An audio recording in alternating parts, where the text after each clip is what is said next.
mempersiapkan formulir ini bukan hanya nama lambang partai, tetapi juga nama caleg-calegnya. Jadi ini sangat bergantung juga nanti berapa banyak partai politik. Kalau sekarang kan partai politiknya ada 16 nasional, 4 lokal gitu ya. Nah ini yang tentunya harus bisa kita tuangkan di dalam formulir kita untuk mempersiapkan proses penghitungan suara. Nah pada saat kita mempersiapkan itu, ini tentu menjadi tantangan bagi Sirekap.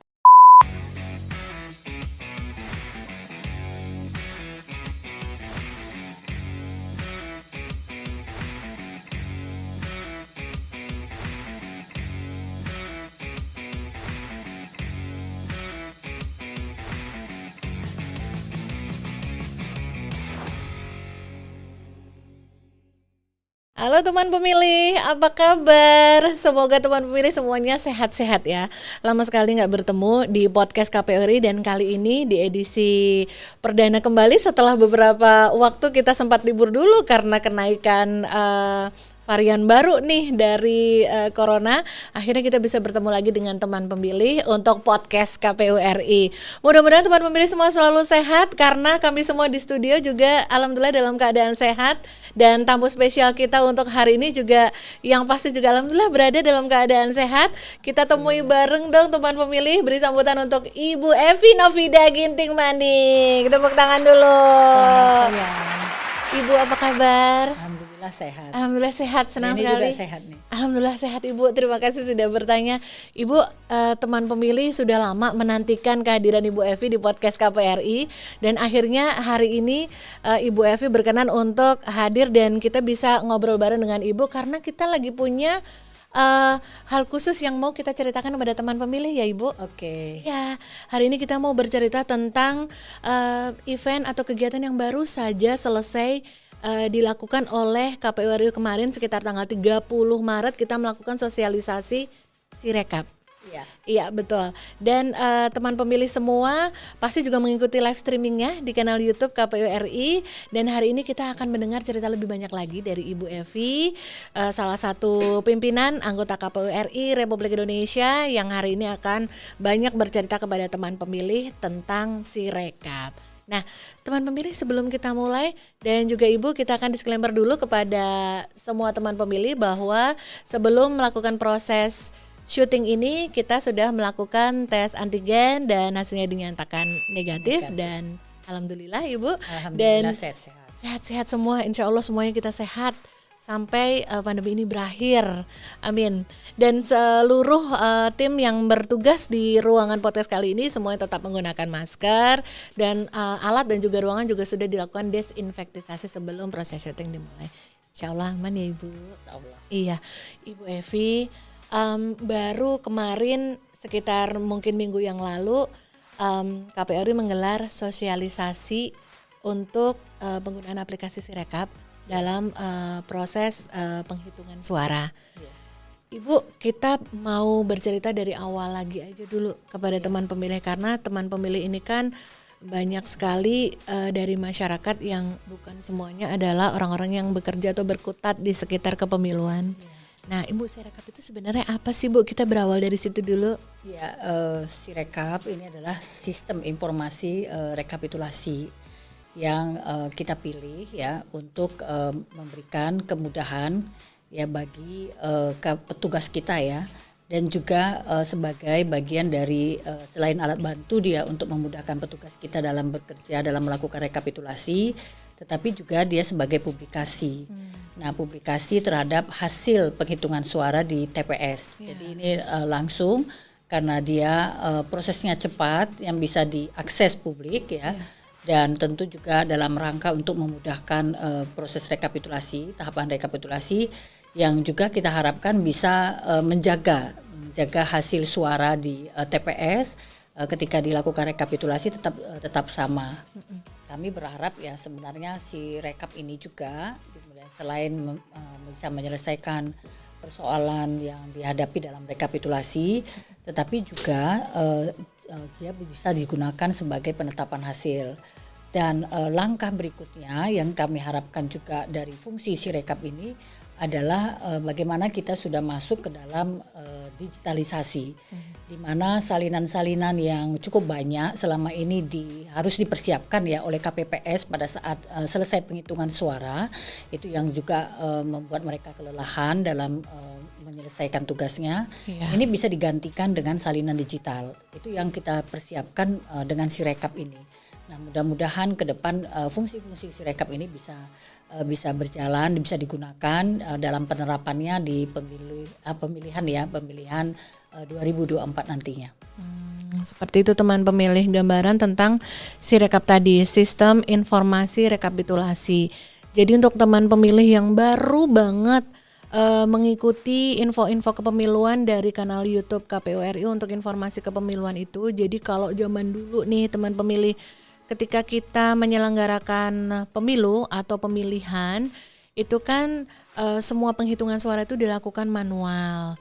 Jadi dihitung dengan satu persatu setelah surat suara dibuka, dibacakan oleh KPPS ya Ibu, dan itu dihitung manual dalam tabel. Nah itu berjenjang dari TPS, naik ke kecamatan, kemudian ke kabupaten, sampai di pusat itu semuanya manual. Nah terobosan ini ya Ibu, secara dengan membuat aplikasi ini yang diharapkan oleh penyelenggara pemilu yaitu KPU, ini bisa diharapkan lebih mempermudah pekerjaan penyelenggara ya Ibu. Iya. Sekaligus menjaga suara tersebut juga ya, karena pada saat selesai penghitungan suara yang tadi Mbak Reni sampaikan secara manual, dituangkan dalam formulir planonya ya, C plano, itu kemudian akan difoto, di capture ya. Jadi Sirekap ini kita sebut dengan Sirekap mobile. Sirekap mobile ini kita gunakan di TPS oleh KPPS ya. Dan sedangkan berikutnya adalah Sirekap web. Sirekap web inilah yang akan digunakan oleh PPK, KPU Kabupaten Kota dan KPU Provinsi secara berjenjang, itu akan menggunakan Sirekap web. Itu dengan menggunakan komputer gitu ya. Nah, PC gitu ya. Nah, kemudian dengan kerja di TPS ya, Sirekap mobile tadi, kita akan memberikan semacam akun kepada petugas KPPS, salah seorang dari petugas KPPS. Kita tanamkan aplikasi tersebut di HP-nya, di handphone Android-nya, ya, dan kemudian itulah yang akan digunakan nanti pada saat setelah selesai penghitungan suara. Jadi proses pungut hitungnya itu secara manual tetap dilaksanakan sebagaimana pemilu-pemilu sebelumnya.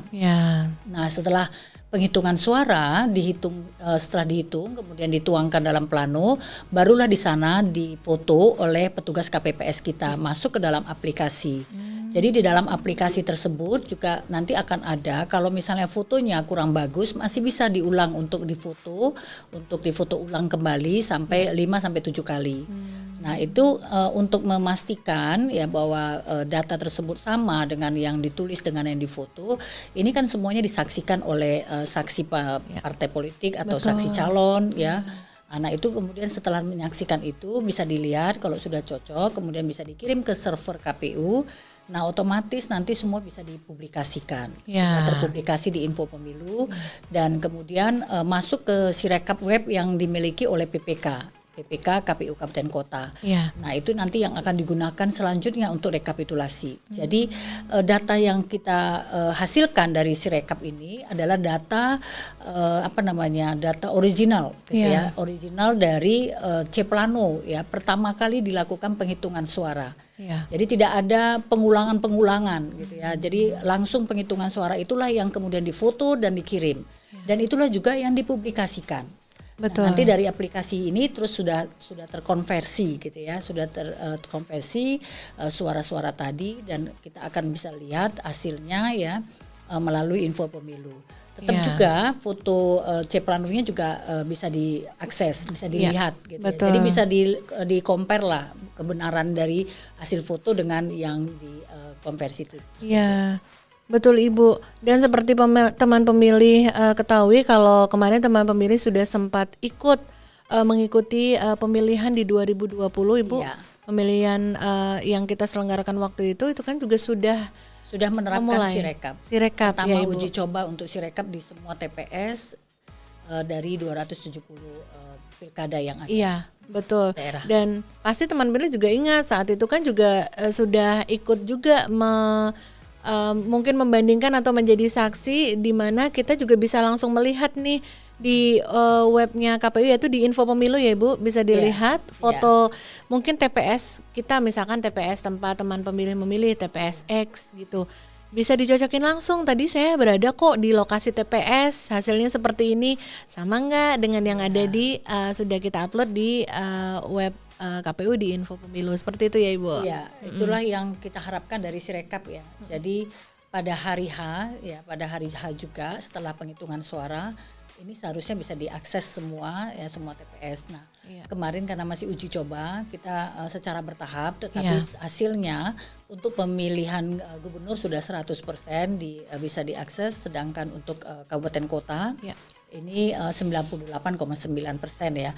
Nah, ini karena masih ada daerah-daerah ya yang belum bisa menggunakan Sirekap pada waktu itu di daerah di timur ya, Papua dan Papua Barat. Nah, kita berharap ya ke depan dengan kerjasama dengan pemerintah, koordinasi dengan pemerintah, apabila sudah ada semua akses internet, itu mudah-mudahan kita bisa manfaatkan Sirekap juga, diterapkan di Sirekap pada pemilihan 2024 dan juga tentu di pemilu 2024 nanti. Ya, pemilu dan pemilihannya. Ya. Berarti memang Sirekap ini aplikasi yang memang dikembangkan oleh Komisi Pemilihan Umum untuk mempermudah tugas dari penyelenggara. Ini memang sudah berawal dari 2020 ya Ibu. Mungkin kita bisa berbagi cerita kepada teman pemilih apa sukses story dari 2020 lalu Ibu, sehingga KPU mempertimbangkan untuk ini memang sebaiknya kita pakai lagi untuk di 2024. Ya, pertama ya data hasil pemilu itu bisa diakses publik ya, cepat gitu ya. Cepat.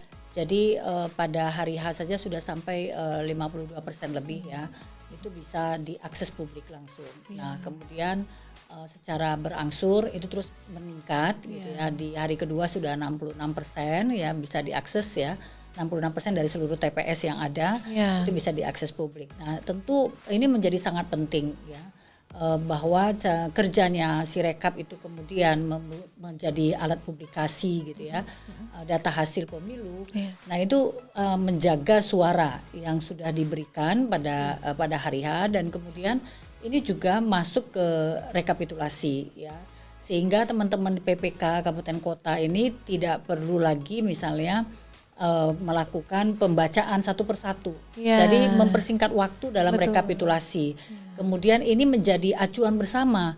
Tidak perlu lagi sulit untuk mendapatkan data hasil penghitungan suara karena sudah bisa dipublikasikan. Betul. Jadi semua pihak. Nah, ini apabila ini bisa kita manfaatkan betul di pemilu 2024, ini tentunya sangat bermanfaat sekali, terutama para caleg, para partai politik gitu ya.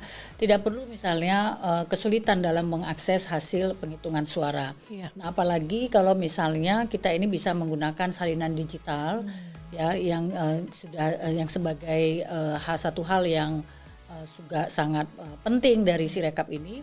Nah, itu kita tidak perlu lagi memerlukan waktu ya cukup banyak ya, cukup panjang bagi KPPS untuk menyalin menyalin hasil penghitungan suara yang harus diberikan kepada sebanyak saksi ya, dan betul. Kemudian juga Panwas. Nah, inilah yang perlu terus dilakukan koordinasi, disosialisasikan. Nah, dalam rangka sosialisasi inilah kita tentunya perlu melakukan simulasi-simulasi, uji coba lanjutan, agar semua baik penyelenggara maupun partai politik juga bisa mengetahui cara kerja Sirekap ini.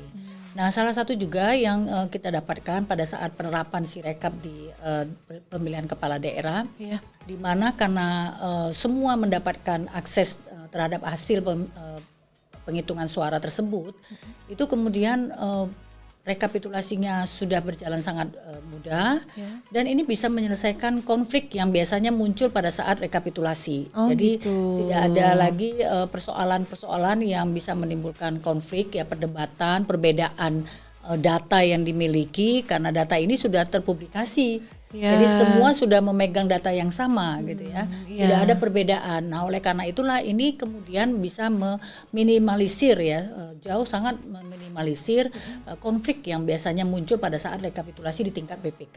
Di tingkat PPK ya Ibu, malah Ya, di tingkat jadi, PPK ya Ibu ya, malahan. tekanan-tekanan kepada penyelenggara dalam proses rekapitulasi itu sudah berkurang jauh sekali. Nah, apalagi kemudian proses ini bisa berjalan dengan cepat rekapitulasinya. Jadi tidak perlu membutuhkan waktu yang cukup lama untuk melakukan proses rekapitulasi. Nah, ini perlu betul-betul dipersiapkan karena belajar dari pemilihan kepala daerah tahun 2020, kemanfaatan daripada Sirekap ini betul-betul dirasakan oleh teman-teman penyelenggara baik dari KPPS, dari PPK kabupaten kota. Mudah-mudahan ini bisa terus dilakukan peningkatan gitu ya, terutama sosialisasinya dan refresh kepada penyelenggara ya terhadap penggunaan Sirekap ini supaya jangan lupa karena pemilu ke depan sudah ada. Betul, supaya lebih lancar gitu ya Bu ketika nanti hari harus menggunakan. Betul. Ibu tadi Ibu menyebut ketika kita tidak menggunakan aplikasi Sirekap ini maka penyelenggara atau KPPS diharuskan menyalin sejumlah saksi itu. Kalau dikira-kira dalam hitungan waktu gitu, kira-kira itu kalau menyalin sendiri itu berapa menit atau bisa berapa jam sih Bu? Ya, kalau kita lihat praktek 2019 ya dengan 5 jenis surat suara, kemudian juga partai politiknya dan 16 partai politik ya, juga DPD, ada juga DPD calon DPD, ada presiden juga ya. Ini kan semua harus diakomodasi ya terkait dengan kebutuhan dia untuk salinan hasil hasil penghitungan suaranya. Betul. Nah, ini semua proses penghitungan suara mungkin tidak terlalu lama gitu ya, tetapi proses menyalin ini bisa memakan waktu sampai melewati 24 jam. Wow. Nah, itulah kemudian ada putusan MK yang membolehkan proses penghitungan suara ini bisa diselesaikan melewati dari hari H sampai di pukul 12 ya siang hari berikutnya. Di besoknya. Iya. Nah, ini tentu menjadi cermin ya bagaimana panjangnya waktu yang dibutuhkan, ya beban yang dibutuhkan oleh KPPS dalam melakukan penyalinan tersebut, mengadministrasikan hasil penghitungan suara tersebut. Nah, oleh karena itulah kita kemudian melihat berbagai aspek tersebut, ya kesulitan-kesulitan, permasalahan dan keinginan kita untuk bisa diakses publik sebagai pengawalan kita terhadap data hasil penghitungan suara. Itu kemudian dari hasil evaluasi tersebutlah kita kemudian mencoba dan menghasilkan sistem informasi rekapitulasi ini dari satu pilihan. Karena banyaknya persoalan yang kita hadapi dalam rekapitulasi dan kita ingin memangkas waktu rekapitulasi juga supaya lebih singkat gitu ya. Itu kemudian kita menggunakan Sirekap. Itu dia. Jadi ternyata teman pemilih banyak sekali waktu yang bisa dihemat bagi penyelenggara dalam menghitung suara pada hari pemungutan suara tersebut. Dan ternyata implikasi waktu yang bisa dihemat itu juga implikasinya banyak juga ya Ibu, seperti ke tenaganya, orang-orangnya ini kan, jadi itu yang kemarin sempat menjadi kekhawatiran besar di kita ya Ibu ya, betul. Ya memang kita kan masih menguji coba dengan di pemilihan kepala daerah. Betul. Tentu dari sisi peserta pemilunya juga tidak banyak gitu ya. Paling banyak itu ada 5 calon gitu ya. Sedangkan pemilu kan berbeda. Betul. Pemilu apalagi dengan 5 jenis pemilu itu ada presiden, ada DPR, ada DPD, ada DPRD provinsi dan DPRD kabupaten kota. Nah, ketiganya ini kan dengan sistem pemilu yang berbeda. Nah, konsekuensinya ada tentu saja di dalam surat suaranya, dalam pemungutan suara dan surat suaranya, kemudian juga dalam penghitungan suaranya. Nah, untuk untuk DPR ya, ini tentu kita perlu ya, DPR dan DPRD ini kita perlu lakukan terus untuk kajian pengembangan dari Sirekap ini agar kemudian bisa digunakan untuk DPR dan DPRD gitu ya. Karena apa? Karena di dalam sistem pemilunya ini kan harus dengan daftar calon terbuka. Ya, artinya bukan hanya nomor dan nama partai, lambang partai, tetapi juga kita harus mencantumkan nama calon ya, calegnya gitu ya. Dan ini juga harus dihitung gitu ya. karena ada konsekuensi penetapan calon terpilih itu dengan suara terbanyak. Iya. Jadi nama-nama calegnya harus ada, kemudian juga harus dihitung satu persatu ya hasil dari perolehan suaranya. Nah ini tentunya mengakibatkan formulirnya juga cukup banyak gitu ya, karena harus ditulisin semua. Sedangkan kita menggunakan Sirekap ini kan dengan cara memfoto, gitu, mengfoto, mengcapture dengan foto melalui HP Android-nya, ya dengan mobile tadi. Nah ini tentu kan cukup berat, cukup besar ya, foto yang harus dikirim ke server kita. Nah ini yang harus terus dilakukan. Uji coba, kajian kembali dan bagaimana untuk bisa mendesain formulir agar kemudian semua ya konsekuensi prinsip-prinsip yang harus dipenuhi di dalam sistem pemilu kita juga tetap ada, tetapi juga bagaimana memudahkan kerja-kerja KPPS kita ya, supaya kemudian ketika mereka setelah selesai penghitungan suara ini juga bisa diakses publik gitu loh. Ini menjadi tantangan bagi KPU ke depan gitu ya untuk pemilu 2024, bagaimana mempersiapkan ini. Nah, sedangkan untuk Pilpres dan DPD ini kan bisa terukur ya jumlah calonnya itu dengan DPD juga, Pilpres dengan DPD ini mirip-mirip dengan pemilihan kepala daerah. Jadi formulirnya juga bisa kita rancang, kita desain itu tidak jauh berbeda dengan pemilihan kepala daerah. Nah itulah yang kemarin di Aceh kita lakukan simulasi juga ya, uji coba si Sirekap untuk pemilunya untuk Pilpres dan DPD. Kita masih uji coba awal nih ya, belum mendapatkan format yang bisa sesuai betul gitu ya. Tapi ini uji coba awal yang tentu akan ada uji coba berikutnya. Jadi itu yang kita harapkan nanti KPU akan menemukan gitu ya format yang bisa digunakan untuk diterapkan Sirekap pada pemilu juga. Nah, kalau gambaran sekarang ini ya untuk Pilpres dan juga DPD gitu ya. Sedangkan DPR ya dan DPRD karena itu yang cukup banyak lembaran formulirnya, nah ini tentu perlu persiapan. Nah, apakah ini nanti bisa digunakan dengan Sirekap juga? Nah, ini tergantung kepada kesiapan KPU ya, mempersiapkannya dengan melalui uji coba, desain lagi aplikasinya seperti apa untuk bisa kemudian compatible dengan pemilu ya untuk semua 5 jenis ini. Kalau memang tidak bisa 5 jenis, seperti apa kemudian sistem informasi yang akan digunakan pada pemilu gitu ya. Nah sehingga akses yang kecepatan ataupun fungsi yang kita dapatkan dari Sirekap ini bisa juga digunakan di pemilu 2024. Nah, ini sangat penting sekali bagi kita untuk bisa memberikan akses cepat kepada publik gitu ya, kepada peserta pemilu itu terhadap hasil penghitungan suara di TPS. Itu yang paling penting sekali menurut saya. Betul, Ibu tidak hanya memberikan kemudahan akses masyarakat, tapi juga memberikan kemudahan dalam penyelenggara lebih efektif, efisien, waktunya juga tidak panjang ya dan Ibu. Akuntabel karena hasil penghitungan suara itu tetap sama ketika dilakukan rekapitulasi. Iya betul. Jadi, tidak berubah dalam tahapan penghitungan berikutnya. Karena sama dia masuk kan langsung ke Sirekap webnya. Betul. Itu yang kita harapkan bisa berjalan. Iya. Betul, Ibu Evi dan juga teman pemilih, tadi berarti kita bisa mendapat gambaran selain untuk pemilihan kepala daerah, sebenarnya Sirekap sudah cukup applicable walaupun masih tetap di proses penyesuaiannya untuk pemilihan presiden dan DPD. Dan masih perlu dikaji lebih banyak lagi, lebih lanjut lagi, lebih mendalam untuk pemilihan DPR dan juga DPRD. Iya. Menurut saya sih cukup waktu lah. Cukup waktu ya Ibu. Melakukan uji coba, simulasi kembali, kemudian dikaji lagi ya.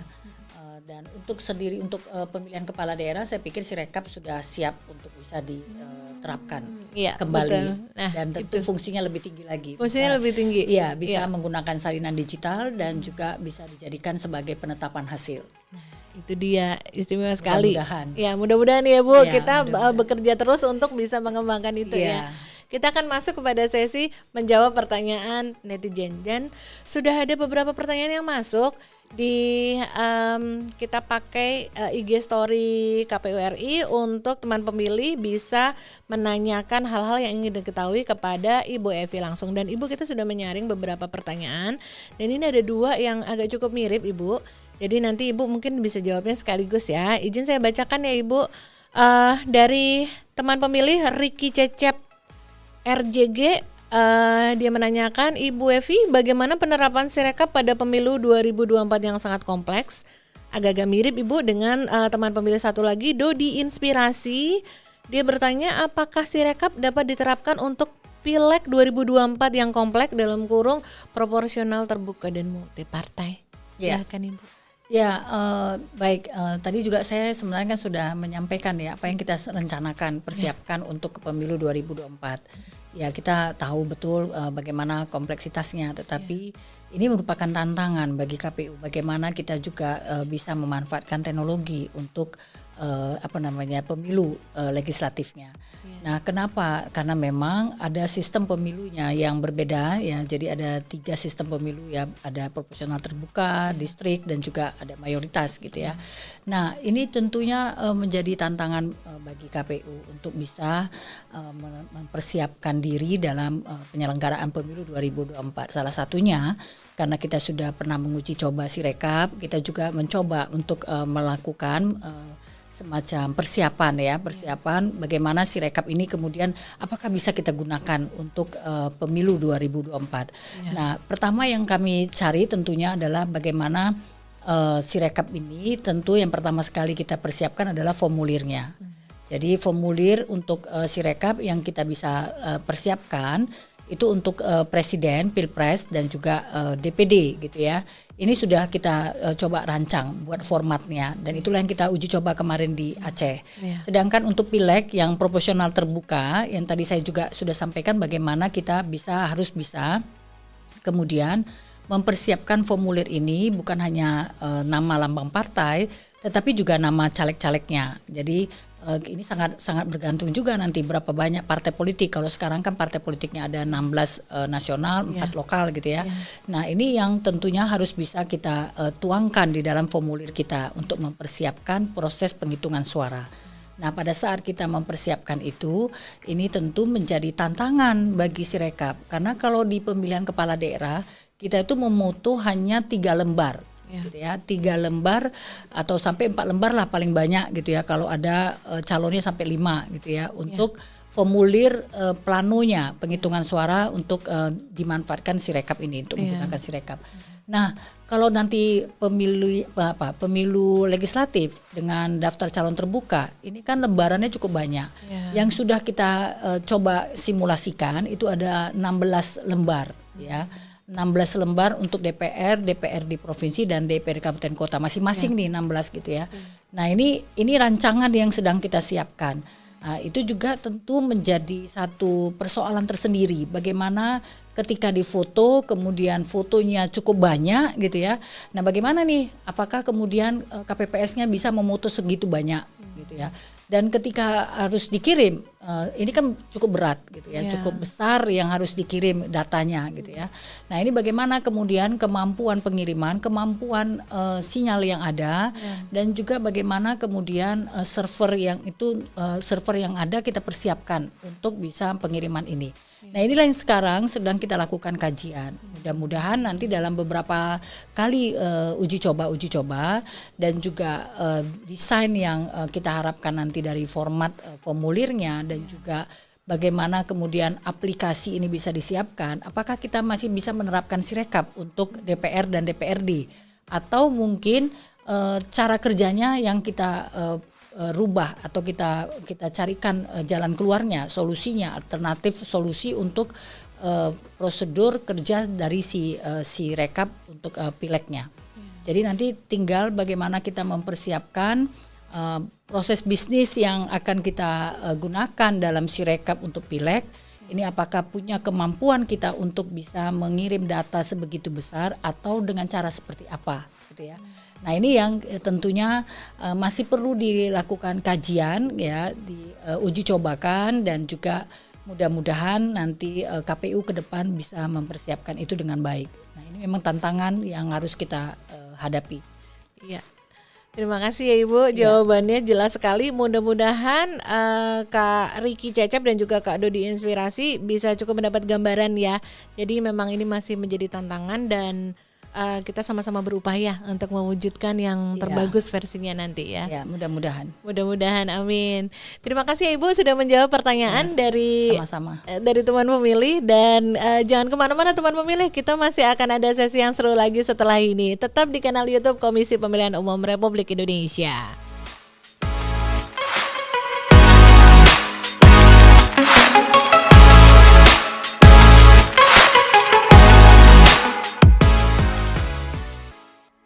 Masih di podcast KPU RI, teman pemilih. Anda masih bersama dengan kami di studio di Jalan Imam Bonjol nomor 29 Jakarta. Dan tentu masih bersama tamu istimewa kita, Ibu Evi Novida Ginting Maning.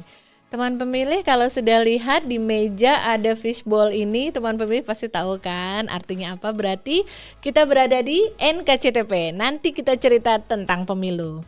Ibu Evi, jadi semua tamu yang hadir di sini itu pasti selalu kita ajak untuk mengulik, menggali kenangan yang bisa diceritakan yang terkait dengan kepemiluan. Terkhusus apalagi Ibu bertugas sebagai penyelenggara pemilu dari sejak kabupaten di kota ya Ibu, di Kota Medan, kemudian Provinsi Sumatera Utara dan di KPU RI.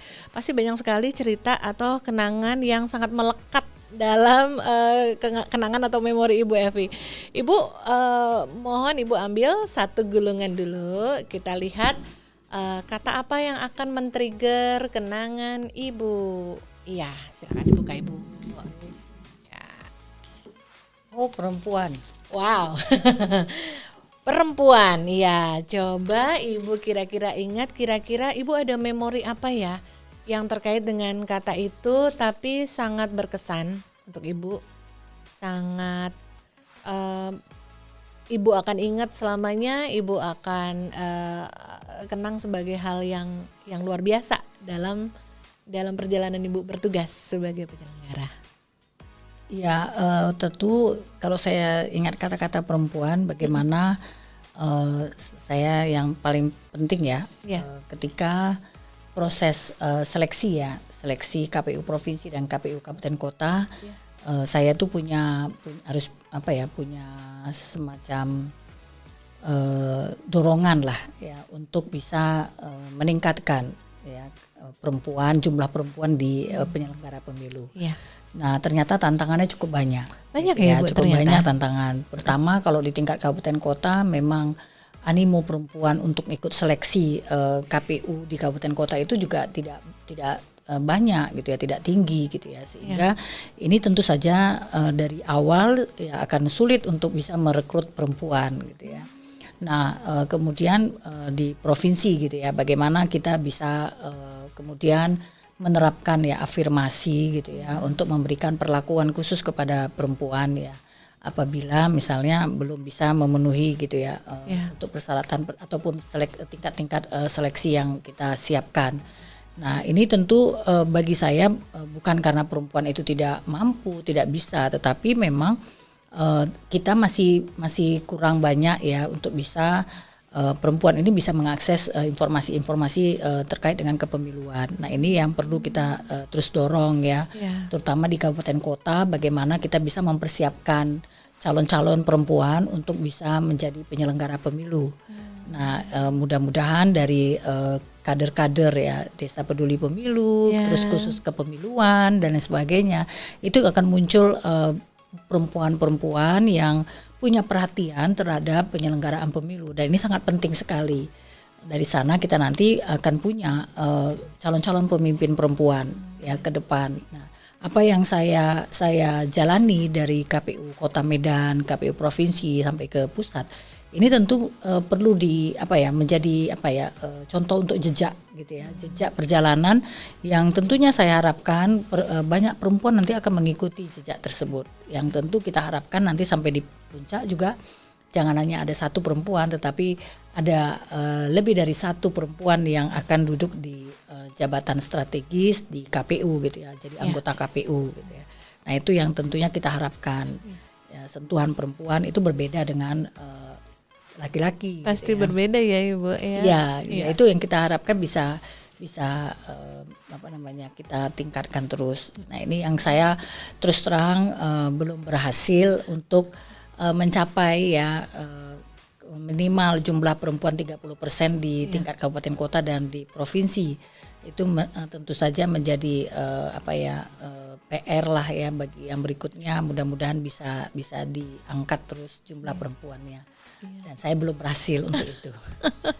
Tapi teman pemilih patut tahu selama kami juga bekerja di KPU RI, memang Ibu Evi komitmennya dari awal, dari setiap event memang selalu mendorong semua teman-teman atau semua penyelenggara pemilu di lapisan provinsi atau kabupaten kota untuk selalu menguatkan dan selalu mendorong ya Ibu. Saya ingat kalau setiap event-event Rapim Rakor gitu, Ibu selalu meminta waktu untuk bertemu untuk sesama anggota KPU yang perempuan. Saling menguatkan, saling mendukung, saling mendorong tentu saja untuk maju ya Ibu. Yeah. Terima kasih sudah membagi ceritanya untuk satu cerita pertama. Sekarang kita akan ulik lagi cerita Ibu yang berikutnya. Silakan cerita lagi. Iya, silakan Bu. Gak apa-apa Ibu. Apa nih? Ngajar. Wow, ngajar. Wow. Mengajar. Kira-kira apa ya? Mengajar dengan tugas seorang penyelenggara pemilu, hal apa ya yang relate dengan pengalaman Ibu yang pernah berkesan tentang mengajar? Yang pertama ya, saya ini kan staf pengajar ya. Sebelum di KPU ya, dan tentunya ya saya sih akan kembali ke sana gitu ya, menjadi staf pengajar. Dan dalam pekerjaan saya di penyelenggara pemilu ya, apa yang sudah saya lakoni sebelumnya dengan staf pengajar ini kan tidak jauh berbeda lah ya, karena saya juga di KPU kan banyak memberikan sosialisasi, bimbingan teknis gitu ya. Jadi metode-metode cara saya mengajar, cara saya untuk mengangkat selain pemahaman terhadap teori, kalau di KPU ini kan prakteknya banyak gitu ya. Learning by doing gitu ya. Kadang-kadang harus mengerjakan sesuatu sambil juga belajar gitu ya, atau belajar sambil bekerja gitu ya. Nah itu yang tentu menjadi menjadi satu hal yang menurut saya sih mirip ya, karena kita juga walaupun kita lebih banyak menjalankan dengan mensosialisasikan peraturan-peraturan gitu ya, tetapi ini satu hal yang menurut saya bisa menjadi kita bisa mendidik juga lah melalui peran kita di KPU gitu ya, memberikan pendidikan terutama untuk sekretariat yang tadinya kita bekerja untuk kita, mensupport kita. Nah, itu kemudian kita bisa berkembang terus dan memperbaiki diri. Nah, itu tentunya bagian dari proses yang kita lalui gitu ya. Walaupun ada take and give lah gitu ya. Kita juga belajar karena masuk ke dalam satu sistem ya yang baru gitu, yang berbeda gitu ya. Tapi di satu sisi kita juga bisa memberikan kontribusi ya untuk memberikan mengajar juga ya kepada mereka bagaimana cara kerja, manajemen dan sebagainya, kepemimpinan, dan juga itu hal-hal yang tentunya menjadi satu proses lah belajar mengajar di ber-KPU-nya. Betul Ibu. Ternyata ya cerita dari Ibu ternyata dalam juga ada sebuah pepatah bijak yang pernah saya dengar Ibu. Kalau mengajar itu sama dengan bersedekah, karena kan bersedekah itu kan tidak harus uang, harta atau makanan, tapi ilmu juga ya Ibu ya. Ya begitulah, mudah-mudahan ya. Tapi yang paling penting dari cara kita mengajar itu ya memberi contoh gitu ya. Jadi jangan kita ingin mendisiplinkan orang gitu ya, tapi kita juga tidak disiplin. Jadi kita sebenarnya ketika saya di kota gitu ya, saya tidak perlu menggunakan kata-kata misalnya, tapi kita memberikan contoh. Kita datang pagi, pulangnya juga yang terakhir, misalnya seperti itulah. Ketika mau memulai acara kita harus tepat waktu. Nah, itu sebenarnya contoh yang kita berikan, dan di sana juga ada pesan mendidik juga gitu ya. Jadi itu peran-peran yang kita lakukan pada saat kita menjalankan tugas di KPU dan seterusnya. Setiap tingkatan kita coba untuk melakukan itu. Betul. Dengan kemampuan kita. Iya. Nah, teman pemilih, akhirnya kita sudah bercerita banyak nih bersama Ibu Evi Novida Ginting Manik, tidak hanya tentang Sirekap, tidak hanya tentang tantangan untuk pemilu pemilihan 2024, dan juga sudah menjawab pertanyaan netizen, plus dapat bonus, kita dapat cerita dari Ibu Evi Novida hal-hal yang melekat dalam beliau, dalam benak, dalam hati beliau selama bertugas di dalam tugas sebagai penyelenggara pemilu di Komisi Pemilihan Umum Republik Indonesia. Ibu, satu pesan dong untuk teman pemilih di seluruh Indonesia. Ya, baik Mbak Reni. Teman pemilih Indonesia, ingat ya, tanggal pemilu 2024 itu adalah tanggal 14 Februari 2024, hari Rabu. Pastikan Anda mengingatnya dan datang ke TPS. Sebelumnya, Anda juga harus memastikan diri Anda sudah terdaftar di dalam daftar pemilih untuk pemilu 2024. Gunakan aplikasi Lindungi Hakmu untuk mengetahui apakah Anda sudah terdaftar dan apakah data-data Anda sudah benar, dan kemudian kalau memang belum terdaftar, Anda bisa melakukan pendaftaran melalui Lindungi Hakmu. Terus mencari informasi tentang pemilu sehingga pada saat Anda menggunakan hak pilih, Anda sudah mengenal siapa yang akan Anda pilih. Datanglah ke TPS tanggal 14 Februari 2024. Nah, itu teman pemilih pesan dari Bu Evi, jangan sampai lupa gunakan hak pilihmu pada 14 Februari 2024 nanti ya. Ibu senang sekali bisa bertemu, bisa sama-sama. Mendapati Ibu berkunjung ke sini dan membagikan pikiran-pikiran Ibu. Terima kasih juga. Iya, terima kasih banyak Ibu Evi, mudah-mudahan Ibu Evi sehat selalu. Terima kasih. Iya, teman pemilih, terima kasih ya sudah mengikuti podcast KPU RI kali ini, dan tetap simak di kanal YouTube Komisi Pemilihan Umum Republik Indonesia, dan nantikan cerita-cerita seru dalam podcast KPU RI berikutnya. Podcast KPU RI terdepan bicara kepemiluan. Sampai ketemu lagi.